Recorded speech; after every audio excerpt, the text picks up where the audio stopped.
Petrol diesel మంటలట. యుద్ధం ఎఫెక్ట్తో ఇండియాలో ధరలు పెరిగే అవకాశం అట. సౌదీ ఖత్తర్లోని ఆయిల్ కేంద్రాలపైన ఇరాన్ దాడులట. హార్మోజ్ జల సంధి మూసివేతట. అంతర్జాతీయ మార్కెట్లో పెరిగిన ధరలట.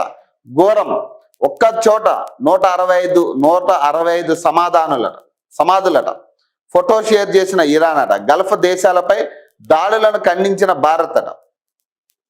ఇరాన్ యుద్ధం రంగంలోకి యూరప్ దేశాలట. టెహరాన్ను వీడిన భారత్ విద్యార్థులట. ఇజ్రాయెల్, అమెరికా, ఇరాన్ మధ్య జరుగుతున్న యుద్ధ ప్రపంచ దేశాల ఆర్థిక వ్యవస్థలను పెను సవాళ్లను విసురుతుంది. దాదాపు 88% చమురును దిగుమతిని చేసుకునే భారత్కు ఇది మరింత తీవ్ర సమస్యగా పరిణమిస్తుంది. పశ్చిమేషియాలోని చీమ చిటుక్కుమన్న మన చమురు దిగుమతులపై ప్రభావం పడుతుందనే ఆందోళనలు పెరుగుతున్నాయి.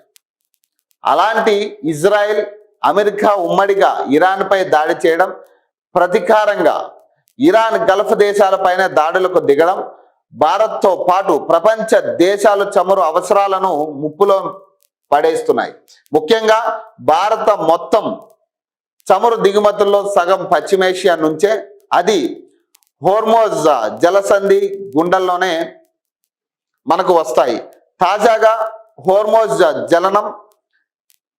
జలసంధిని ఇరాన్కు చెందిన IRGC మూసివేసినట్టు ప్రకటించింది. భారత్కు చమురు కొరత ఏర్పడుతుందని, పెట్రోల్ డీజిల్ ధరలు ఆకాశాన్ని అంటుతున్నాయని ఆందోళన వస్తుంది. ఇప్పటికే అంతర్జాతీయ చమురు మార్కెట్లో చమురు బ్యారెల్ ధర 10% పెరిగి $80లకు చేరిందట. మరోవైపు హోర్మోజ్ జలసంధికి మూసివేసినట్టు ప్రకటన వచ్చిందో రాలేదో, మన దేశానికి చమురుతో వస్తున్న 37 భారీ నౌకలు అక్కడే స్ట్రక్ అయినట్టు తెలిసిందట. మన దేశం చమురు దిగుమతులపైనే ఎక్కువగా ఆధారపడుతుంది. చమురు ధరలు పెరిగితే ప్రతి ఉత్పత్తి, ప్రతి సర్వీస్ పై ప్రభావం పడుతుందట. ఇక ఖచ్చితంగా ఈ డీజిల్, పెట్రోల్ ధరలు పెరిగే పరిస్థితి మళ్ళీ కనపడతాం. ఇప్పుడు అంతర్జాతీయ యుద్ధాల ఎఫెక్ట్ మన ఇండియా మీద పడే ఛాన్స్ ఉంది. ఇప్పుడు వీళ్ళు రష్యాతో మాట్లాడే ప్రయత్నం చేస్తూ ఉన్నారు. ఏదైనా కానీ ఖచ్చితంగా పెట్రోల్, డీజిల్ ధరలతో పాటు క్రూడ్ ఆయిల్స్ అవి కూడా పెరిగే పరిస్థితి ఉంటుంది. మరి దీని మీద సెంట్రల్ గవర్నమెంట్ ఎలా రియాక్ట్ అవుతుంది, సెంట్రల్ గవర్నమెంట్ ఏం అనౌన్స్మెంట్ చేస్తుంది, అనౌన్స్మెంట్ వచ్చే వరకు కూడా కొంత అప్రమత్తంగా అయితే ఉండాల్సిందే.